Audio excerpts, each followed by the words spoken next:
নমস্কার।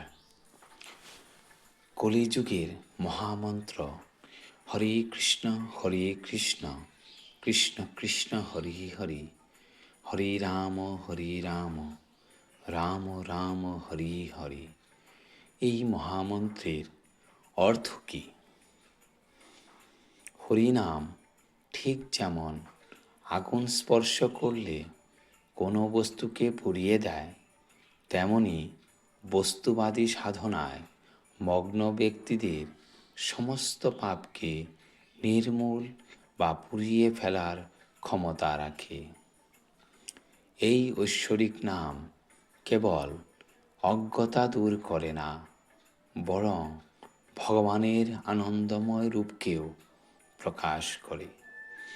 হরি একটি শব্দ হিসাবে এমন এক মহাময় ব্যক্তিত্বকে বোঝায়, যার ঐশ্বরিক গুণাবলী বিশ্বজগতের সমস্ত প্রাণীর মনকে মোহিত করে।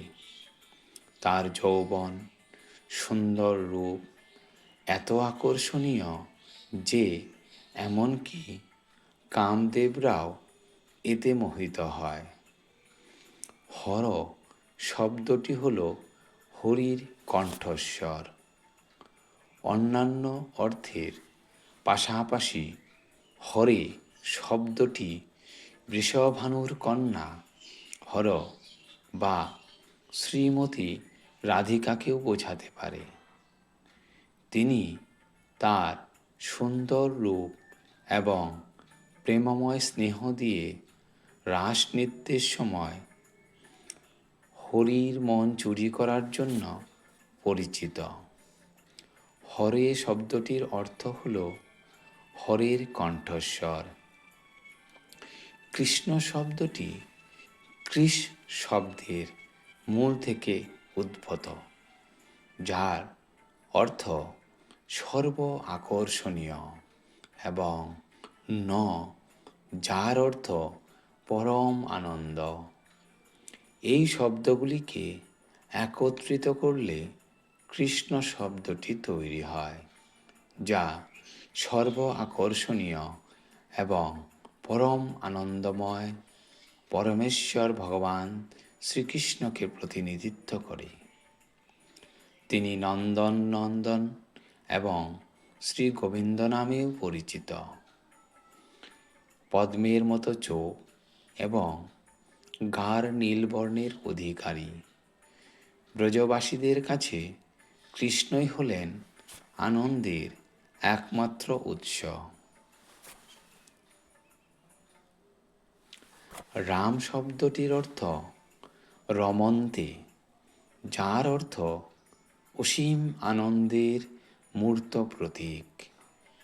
শ্রীকৃষ্ণ, যিনি প্রেমময় সম্পর্কে অত্যন্ত দক্ষ এবং তার প্রেমময় লীলার জন্য পূজিত, তিনি সর্বদা রাধার সান্নিধ্যে আনন্দ পান। এই কারণেই তাকে রাম, রাধার মান রাম বলা হয়।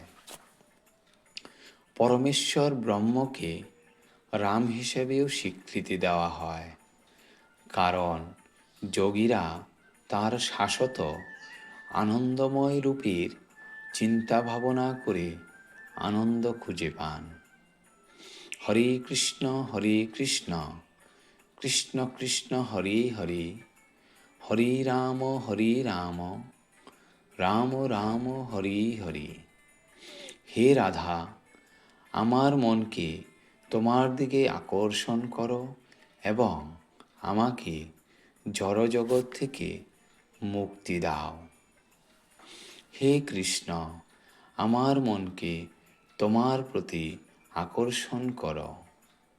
হে রাধা, তোমার মাধুর্যে আমার হৃদয় মোহিত করো। হে কৃষ্ণ, তোমার শুদ্ধ ভক্তের মাধ্যমে তোমার উপাসনা করার জ্ঞান প্রদান করে আমার মনকে পবিত্র করো। হে কৃষ্ণ, তোমার নাম, গুণাবলী এবং লীলা সম্পর্কে আমাকে কৃতজ্ঞতা দান করো। হে কৃষ্ণ, তোমার সেবা করার রুচি আমার মধ্যে গড়ে উঠুক। হে রাধা, আমাকে তোমার সেবা করার যোগ্য করে তোলো। হে রাধা, আমি কিভাবে তোমার সেবা করতে পারি তা আমাকে শেখাও। হে রাধা, তোমার প্রিয়জনের সাথে তোমার অন্তরঙ্গ লীলা সম্পর্কে আমাকে শুনতে দাও। হে রাম, তোমার প্রিয়জনের সাথে তোমার অন্তরঙ্গ লীলা সম্পর্কে আমাকে শুনতে দাও। হে রাধা, তোমার প্রিয়জনের সাথে তোমার লীলা আমাকে প্রকাশ করো। হে রাম, তোমার প্রিয়জনের সাথে তোমার লীলা আমাকে প্রকাশ করো। হে রাম, তোমার নাম, রূপ, গুণাবলী এবং লীলা স্মরণে আমাকে নিযুক্ত করো। হে রাম, আমাকে তোমার সেবা করার যোগ্য করে তোলো। হে রাধা, আমার উপর সন্তুষ্ট হও।